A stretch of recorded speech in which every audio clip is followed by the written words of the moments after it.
তুই এক মার ঘরে জন্ম না, তুই যারা সন্তান। আই শালা রাসুল কারণে মাগির পোলা তুই আমার অযথা স্কেল দিলাইছ তোর মার গোটা কচি কচি করে কাটতে আমার ভাই বেড়াদার দেখামু আই ভাই বেড়াদার কইলে রেডি থাক তুলা আগুন ধরা অল্প বয়সে বাকলে বাল দুঃখ থাকে চিরকাল এটা দোষ এরকম অল্প বয়সে বাল পাকি আছে এই বাল পাকনার কেমনে শিক্ষা দিতে লাগে আমার ভালো করে জানা আছে এই বাল পাকনা রাফসান ভাই হইয়া ভিডিও বানাইছে তো রাফসান ভাই বলতেছে জামলা আমার সাথে আবিরের সাথে মিট হয়ে গেছে কিন্তু ইয়া ভিডিও ডিলিট করতে আমি বললাম ভাই জামলা মিট হয়ে গেছে তারপর তো ডিলিট করে নাই শুন তুই ভুল জায়গায় দিছ হাত তোর হাত কেটে তোর মার বোদার ভিতরে ঠাস করে বলে দেব আমি কিন্তু তোর বাপ চল ভাগ।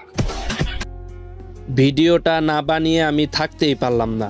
অনেক দিন যাবত দেখতেছি এই ছেলেটা এবং রাফসান মাতবর রাফসান যে তাদের তিনজনের মধ্যে একটু সমস্যা চলতেছে।